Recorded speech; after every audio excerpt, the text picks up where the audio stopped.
Hi everybody, Dr Manny here. Welcome to Dr Manny's YouTube Learnshops. This is part 8, where we look at some of the laboratory investigations or investigations that are done for patients that are on veno-venous extracorporeal membrane oxygenation. We're going to review some potential investigations which include laboratory and radiological. Now it depends on the organisational policy or your unit policy as to how frequently these investigations are done. But generically, this is what usually happens. A daily full blood examination, also called a complete blood count. And the rationale, as you can see, is to avoid anemia, polycythemia. Same with hematocrit, to avoid anemia. You don't want the patient to be anemic. To identify any infection with a white blood cell count, and to identify potential bleeding issues with the platelet count. Then PRN or BID, plasma-free hemoglobin. Safe range is typically less than 0.1 grams per litre because you want to identify hemolysis. Anything greater than 0.15 grams per litre may indicate hemolysis. Then you've got hematuria, so a urinalysis should be done to detect hemolysis. And this could be visual, frank, or it could be hidden, occult. You've got daily arterial blood gases from an arterial line. You don't want to be stabbing the patient doing arterial punctures. An arterial blood gas measures the acidity of pH, as you know, and the levels of oxygen and carbon dioxide in the blood from an artery. And this determines how efficient your V-V ECMO circuit is providing oxygen and removing carbon dioxide from the blood. If you have issues with arterial blood gas analysis, go to the Dr Manny Learn shops on arterial blood gas analysis. They're pretty simple and straightforward. Now the rationale is to assess gas exchange. So you can be looking at pre-saturation oxygen gases, post-oxygenator saturation gases. And they assess the circuit.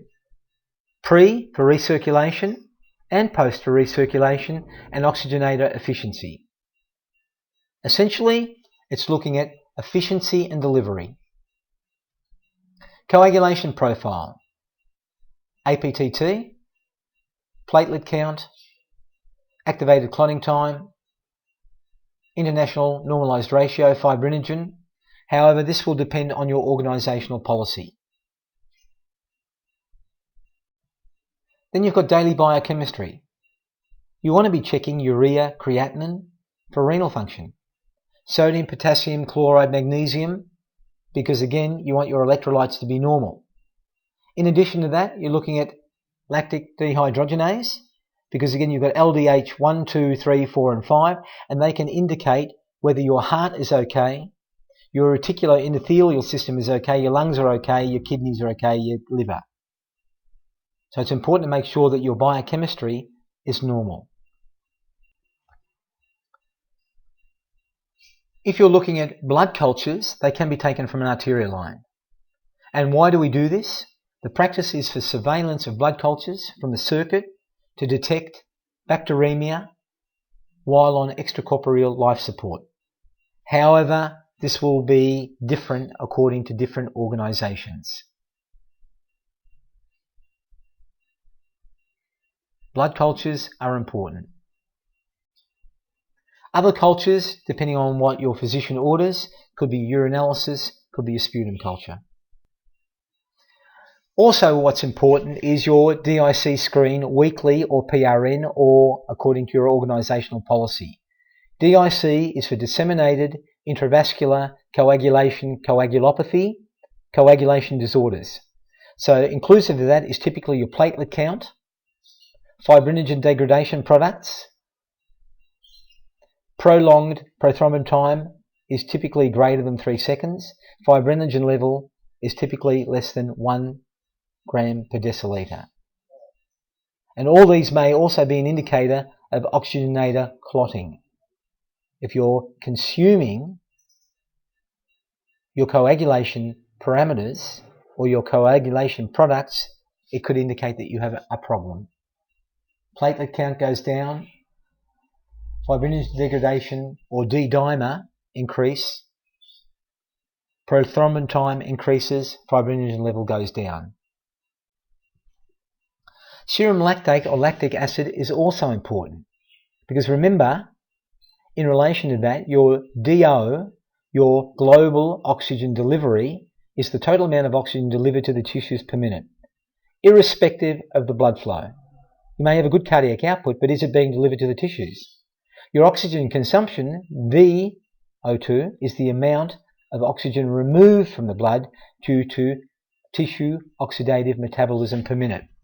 So, from an arterial line, venous is typically 0.5 to 2.2 millimoles per litre, arterial 0.9 to 1.7 millimoles per litre. Decreased oxygen delivery issues indicates increased anaerobic metabolism.